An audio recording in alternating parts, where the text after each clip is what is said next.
Hello students, कैसे हैं आप सब। Welcome back to my YouTube channel Shashi Sharma PhD. आज की वीडियो का टॉपिक है इंडिफरेंस सेट और इसके साथ हम ये भी समझेंगे कि इंडिफरेंस कर्व क्या होता है एंड इंडिफरेंस मैप क्या होता है। इंडिफरेंस को बेसिकली हिंदी में कहते हैं तटस्थता। तो यानी कि हम इसमें समझेंगे तटस्थता सेट क्या होता है, तटस्थता वक्र क्या होता है और तटस्थता मानचित्र क्या होता है। तो चलिए वीडियो को स्टार्ट करते हैं। उससे पहले अगर आपने मेरे चैनल को सब्सक्राइब नहीं किया है तो प्लीज सब्सक्राइब करें और बेल आइकन को क्लिक करें ताकि आगे आने वाली वीडियोस के नोटिफिकेशन आपको आसानी से मिल सके। इसके साथ ही अगर वीडियो अच्छी लगे तो प्लीज लाइक शेयर। तो चलिए समझते हैं कि इंडिफरेंस सेट और indifference curve and indifference map क्या होता है। तो पहले स्टार्ट करते हैं इंडिफरेंस सेट से।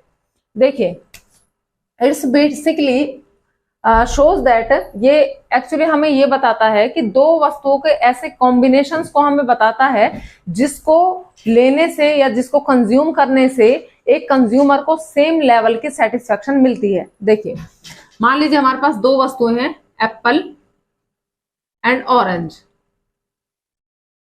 ठीक है, तो मेरे पास अलग अलग इनके कॉम्बिनेशन हो सकते हैं। मान लीजिए एक कॉम्बिनेशन मेरा ये बनता है कि एक एप्पल के साथ मैं 10 ऑरेंजेस को कॉम्बिनेशन कर रही हूं। ठीक है, दूसरा मेरा ऑप्शन क्या हो सकता है या दूसरा कॉम्बिनेशन क्या हो सकता है दो वस्तुओं के लिए कि दो तो मैं एप्पल ले लूं और 7 मैं ऑरेंजेस ले लूं। सी हो सकता है 3 एप्पल एंड आपके 5 ऑरेंजेस एंड डी हो सकता है आपका 4 एप्पल एंड 4 ही ऑरेंजेस। ये जो सेट है, ये जो आप टेबल देख रहे हो, दो वस्तुओं को जो शो कर रही है, दो कमोडिटीज को जो दिखा रही है, वो टेबल ये दिखा रही है कि चाहे मैं ए कॉम्बिनेशन को कंज्यूम करूं, बी को करूं, सी को करूं या डी को करूं, किसी भी कॉम्बिनेशन को मैं जब कंज्यूम करती हूँ दो वस्तुओं के, तो इनसे मुझे जो सेटिस्फेक्शन मिल रही है वो सेम लेवल की सेटिस्फेक्शन है। यानी कि ए कॉम्बिनेशन से मुझे सेटिस्फेक्शन जो मिल रही है वो बी कॉम्बिनेशन के सेटिस्फेक्शन के बराबर है, बी कॉम्बिनेशन से जो सेटिस्फेक्शन मिल रही है वो सी के बराबर है और वो डी के बराबर है। यानी कि इन चारों सेटों से जो मुझे सेटिस्फेक्शन मिल रही है एज ए कंज्यूमर, एक उपभोक्ता के हिसाब से जो मुझे इन चारों सेटों से संतुष्टि मिल रही है वो सेम लेवल की है, उसमें कोई भी अंतर नहीं है। तो बेसिकली इंडिफरेंस सेट क्या होगा? इंडिफरेंस सेट दो वस्तुओं के ऐसे कॉम्बिनेशंस को दिखाएगा, ऐसे संयोगों को दिखाएगा जिससे कंज्यूमर को सेम लेवल की सेटिस्फेक्शन मिलती है। यानी कि चाहे वो ए को कंज्यूम करे, बी को, सी को या डी को, किसी भी कॉम्बिनेशन को कंज्यूम करेगा या यूज में लेगा तो उसको सेम लेवल की क्या मिलेगी? सेटिस्फेक्शन मिलेगी। तो इसकी डेफिनेशन क्या होगी? Indifference set shows the combination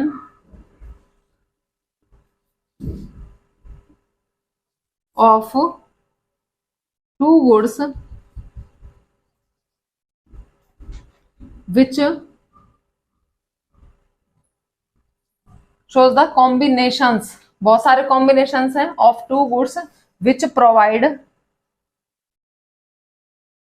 same level satisfaction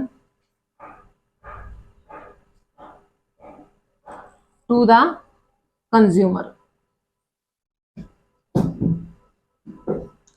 तो इंडिफरेंस सेट क्या शो कर रहा है? द कॉम्बिनेशन, संयोगों को दिखा रहा है दो वस्तुओं के। यहां आप डिफरेंट भी लिख सकते हो। Shows the different, DIA, different combination, यानी अलग अलग कॉम्बिनेशंस को दिखाता है ऑफ टू गुड्स, दो वस्तुओं के, which provide same level satisfaction to the consumer, कि ये जो कॉम्बिनेशंस हैं ये एक कंज्यूमर को सेम लेवल की सेटिस्फेक्शन को प्रोवाइड करा रहे हैं।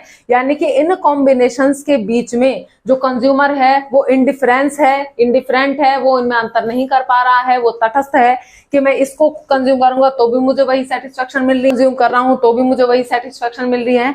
तो इसलिए इस सेट को, जो ये आपका सेट है दो वस्तुओं का, डिफरेंट कॉम्बिनेशंस को दिखा रहा है जो एक कंज्यूमर को सेम लेवल की सेटिस्फेक्शन दे रहे हैं, इसे हम क्या कहते हैं? इंडिफरेंस सेट, इसको हम कहते हैं।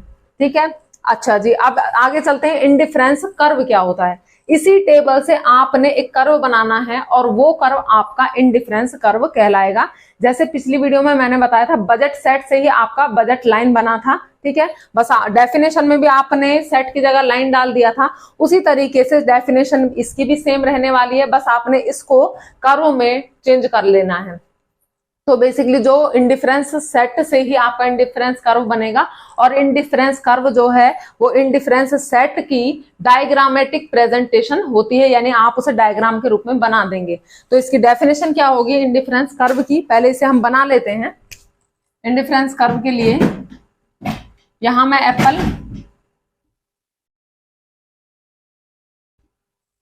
And here we will take oranges.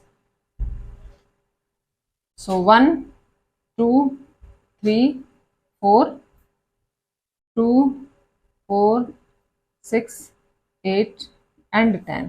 1 को 1 एप्पल के साथ 10 ऑरेंजेस होंगे, तो 1 and 10 आपका पॉइंट लगभग इस तरीके से आप इसको बना लेंगे, यहां आ जाएगा। 2 एप्पल के साथ 7 है, 2 एप्पल एंड 7।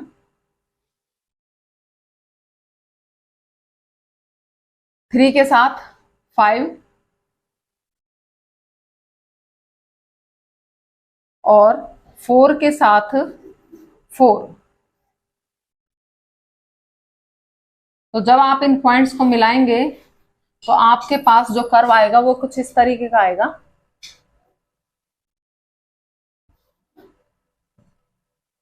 इसको से आपका ये कर्व दिखाई देगा, और ये कर्व है इंडिफरेंस कर्व IC, ठीक है। इसको नाम दे देते हैं BC। तो BC जो कर्व है वो आपका इंडिफरेंस कर्व है। जब हम टेबल को कर्व के रूप में बनाते हैं, डायग्राम के रूप में बनाते हैं, तो उसे हम क्या कहते हैं, इंडिफरेंस कर्व कहते हैं। इसकी डेफिनेशन क्या बनेगी, इंडिफरेंस कर्व लगा देना बस यहाँ पे आप। Indifference curve shows the different combinations of two goods which provide same level satisfaction to the consumer. यानी डेफिनेशन आपकी वही रहने वाली है कि इंडिफरेंस कर्व वो कर्व होता है जो दो वस्तुओं के ऐसे संयोगों को दिखाता है, विभिन्न संयोगों को दिखाता है, जो कंज्यूमर को सेम लेवल की सेटिस्फेक्शन को प्रोवाइड करते हैं। तो this is called indifference curve. अब बनाते हैं इंडिफरेंस मैप क्या होता है। आई होप कि आपको इतना समझ में आ गया होगा। इंडिफरेंस कर्व से ही इंडिफरेंस मैप बनेगा। ये आपका इंडिफरेंस कर्व हो गया, ठीक है।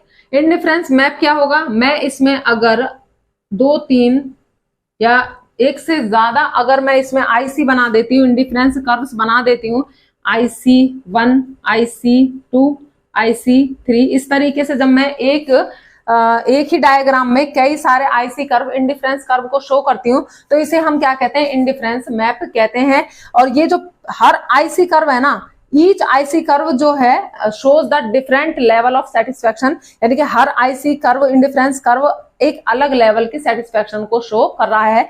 इस कर्व में जितनी भी सेटिस्फेक्शन मिल रही है वो दूसरे वाले कर्व से कम है, यानी कि IC2 में जो सेटिस्फेक्शन मिल रही है वो IC1 से सेटिस्फेक्शन से ज्यादा है। उसी तरीके से IC3 की सेटिस्फेक्शन IC2 से ज्यादा है, यानी कि जितना ये IC कर्व ऊपर चलता चला जाएगा उतना ही ये हायर लेवल की सेटिस्फेक्शन को शो करेगा। So it is called indifference map. ये इंडिफरेंस सेट है, ये इंडिफरेंस कर्व है, और ये इंडिफरेंस मैप है। इतना समझ में आ गया होगा। अब देखते हैं कि इंडिफरेंस जो कर्व है उसकी कुछ प्रॉपर्टीज होती हैं जो बहुत इंपॉर्टेंट होती हैं आपके लिए, आप उनको भी समझेंगे इसमें कि इंडिफरेंस कर्व की कौन कौन सी विशेषताएं, कौन कौन सी कैरेक्टरिस्टिक्स होती हैं। उससे पहले एक चीज छोटी सी मैं आपको इसमें समझा देती हूँ, वो ये है, देखिए एक मिनट, यहां देखिए आप, जब एक एप्पल को कंज्यूम किया जा रहा है तो उसके साथ सेट हो रहे हैं 10 ऑरेंजेस। जब उसने एक एप्पल और ऐड कर दिया, यानी 1 में 1 प्लस कर दिया, तो उसको मिले 2 एप्पल मिल गए। जब वो 2 एप्पल को कंज्यूम कर रहा है ना, तो ऑरेंजेस की जो अमाउंट है उसको कम कर दिया है। कितने ऑरेंजेस कम कर दिए, 3 ऑरेंजेस उसने सेक्रीफाइस कर दिए हैं। उसके बाद फिर उसने एक और एप्पल को बढ़ाया, यानी कि फिर वो 3 एप्पल पे आ गया। तो फिर उसने कितने ऑरेंजेस को सैक्रिफाइस किया है, 2 ऑरेंजेस को सैक्रिफाइस किया है। उसके बाद 1 more apple and sacrifice is 1 orange. क्या समझ रहे हैं कि जैसे जैसे वो एप्पल की एक और इकाई को या एक और यूनिट को कंज्यूम कर रहा है, वैसे वैसे वो ऑरेंजेस को सैक्रिफाइस करने वाली यूनिट्स को घटाता जा रहा है। और इस लॉ को कि भाई एक वस्तु की या एक गुण की एक अतिरिक्त इकाई को प्राप्त करने के लिए, एक अतिरिक्त इकाई के लिए हम जो दूसरी जो इसका सब्स्टिट्यूट है, जिसको हम इससे प्रतिस्थापन कर रहे हैं, उसकी पहले से कम इकाई को क्या कर रहे हैं, सैक्रिफाइस कर रहे हैं। इस लॉ को हम कहते हैं लॉ ऑफ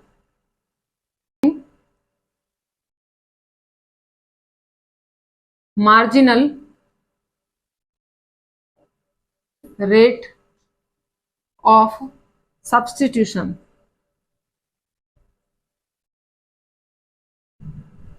यानी कि प्रतिस्थापन की घटती सीमांत दर, प्रतिस्थापन सब्स्टिट्यूशन की घटती डिमिनिशिंग सीमांत दर।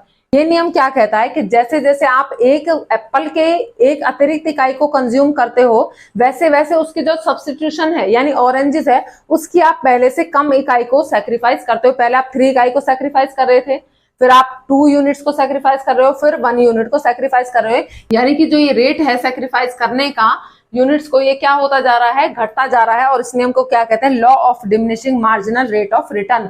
और इस नियम की वजह से ही, इस नियम की वजह से जो आपका इंडिफरेंस कर्व है ये कॉन्वेक्स, जिसको इसकी जो ये शेप है इसको हम बोलते हैं कॉन्वेक्स, ठीक है। तो इसकी शेप कॉन्वेक्स इसलिए होती है क्योंकि आप एक अतिरिक्त इकाई को कंज्यूम करने के लिए ऑरेंजेस की पहले से कम इकाइयों का क्या कर रहे हो, सैक्रिफाइस कर रहे हो। ओके, अब समझते हैं कि इसकी प्रॉपर्टीज क्या है इंडिफरेंस कर्व की। तो इंडिफरेंस कर्व की प्रॉपर्टीज हैं, फर्स्ट है नेगेटिवली स्लोप्ड। इसका मीनिंग है जो आईसी कर्व है इसका जो ढलान है वो नीचे की तरफ होता है, यानी कि ऊपर से नीचे की तरफ नेगेटिवली इसका ढलान आपका होगा। और इसका रीजन ये होगा कि more of one good implies less of other, यानी कि एक वस्तु के अतिरिक्त इकाइयों को कंज्यूम करने के लिए आपका कॉम्बिनेशन क्या रहेगा, एक वस्तु की अधिक इकाइयां तो दूसरी वस्तु की कम यूनिट्स के साथ आप उनको कंबाइन कर पाओगे। जैसे इसमें है, जब आप 1 से 2 यूनिट पे आए हो, यानी कि आप 1 यूनिट पहले कंज्यूम कर रहे थे एप्पल की, आप कंज्यूम कर रहे हो 2 यूनिट्स, इसकी यूनिट्स आपने बढ़ा दी, तो यानी कि आपने ऑरेंजेस की यूनिट्स को क्या कम कर दिया, 10 से आप 8 पे आ गए। यानी कि एप्पल की अधिक इकाइयां किसके साथ कंबाइन हो रही हैं, ऑरेंजेस की कम इकाइयों, कम यूनिट्स के साथ। So that is why it's negatively sloped. तो नेक्स्ट पॉइंट है आपका convex to the point of origin. इसका मीनिंग ये है, जो ये आपका कर्व है, ये जो ओरिजिन का पॉइंट है इसका, यानी कि ओ पॉइंट की तरफ कॉन्वेक्स होता है। 2 तरीके के आपके कर्व होते हैं, एक तो कॉन्वेक्स होता है जैसे इसका ढलान है, और एक होता है कॉनकेव जो इस तरीके से गुफा जैसे हो गया, तो ये आपका कॉनकेव है। और इसका अपोजिट साइड हो गया, ये कॉन्वेक्स हो गया। ये जो आपका कर्व है आईसी कर्व, ये पॉइंट ऑफ ओ है, जो आपका ओ पॉइंट है यानी पॉइंट ऑफ ओरिजिन जहां से उत्पन्न हुआ उसकी तरफ आपका कॉन्वेक्स होता है। और इसका रीजन ये होता है, जो अभी मैंने थोड़ी देर पहले इसी वीडियो में आपको बताया है, कि law of diminishing marginal rate of substitution, प्रतिस्थापन की घटती सीमांत दर, के एक एप्पल की एक से अधिक इकाइयों को प्राप्त करने के लिए, कंज्यूम करने के लिए आपको जो ऑरेंजेस हैं उसकी पहले से कम इकाइयों को सैक्रिफाइस करना पड़ेगा। यानी कि जब हम एक एप्पल को कंज्यूम कर रहे हैं तो 10 आपके ऑरेंजेस हैं, 2 एप्पल के साथ आप 7 ऑरेंजेस को क्या कर रहे हो, कंज्यूम कर रहे हो। यानी कि आपने कितने ऑरेंजेस को सैक्रिफाइस कर दिया, 3 ऑरेंजेस को आपने सैक्रिफाइस किया। उसके बाद आपने 2 ऑरेंजेस को सैक्रिफाइस किया था, और उसके बाद 1 ऑरेंजेस को सैक्रिफाइस किया। यानी कि सैक्रिफाइस करने की, यानी सब्स्टिट्यूट करने की, प्रतिस्थापन करने की जो दर है वो क्या होती चली जा रही है, घटती चली जा रही है। और इस घटती सीमांत प्रतिस्थापन की दर के कारण आपका जो ये आईसी कर्व है ये क्या होता है, ओरिजिन की तरफ कॉन्वेक्स होता है। नेक्स्ट है नेवर टच और इंटरसेक्ट ईच अदर। जो ये आईसी कर्व होते हैं, ना तो ये कभी एक दूसरे को टच करते हैं और ना ही कभी एक दूसरे को इंटरसेक्ट करते हैं, छूते हैं, ना ही एक दूसरे को ये काटते हैं, क्योंकि ये अलग अलग लेवल की सेटिस्फेक्शन को दिखा रहे हैं। और ये हायर लेवल की सेटिस्फेक्शन है, दूसरे कर्व में उससे कम वाली सेटिस्फेक्शन है, और थर्ड कर्व में उससे कम वाली सेटिस्फेक्शन को ये शो कर रहा है। इसलिए ये कभी भी एक दूसरे को ना तो टच करते हैं और ना ही इंटरसेक्ट करते हैं। अगला है higher indifference curve, higher level of satisfaction. जितना हायर लेवल का आपका कर्व होगा उतने ही हायर लेवल की वो सेटिस्फेक्शन को शो करेगा। यानी कि जो आपका IC1 है, उससे ज्यादा सेटिस्फेक्शन IC2 पर मिलेगी और उससे ज्यादा सेटिस्फेक्शन IC3 पर आपको मिलेगी। जितने हायर लेवल का IC कर्व होगा उतने ही हायर लेवल की सेटिस्फेक्शन आपको मिलेगी। एंड लास्ट है touch neither X axis and Y axis. ये जो कर्व होते हैं ना तो कभी एक्स एक्सिस को टच करते हैं और ना ही कभी वाई एक्सिस को टच करते हैं। उसका रीजन ये है कि हम ये मानते हैं कि हमेशा ही कंज्यूमर दो वस्तुओं को कॉम्बिनेशन में ही कंज्यूम करेगा, कभी भी वो एक वस्तु को लेकर नहीं चलेगा। अगर वो एक वस्तु को लेगा तो ये जो कर्व है या तो एक्स एक्सिस को टच करेगा या वाई एक्सिस को टच कर जाएगा, क्योंकि वहां पर सेटिस्फेक्शन क्या हो जाएगी आपकी, 0 हो जानी है। सो ये कभी भी ना तो एक्स एक्सिस को टच करता है ना ही कभी भी वाई एक्सिस को टच करता है। ये इसकी प्रॉपर्टीज हैं। ये आईसी कर्व है, आईसी सेट, इंडिफरेंस सेट मैंने आपको समझा दिया है, इंडिफरेंस मैप मैंने आपको समझा दिया है। आई होप कि आपको वीडियो अच्छी लगी होगी और टॉपिक समझ में आया होगा। Like, share and subscribe. मिलते हैं नेक्स्ट वीडियो में, तब तक के लिए बाय बाय।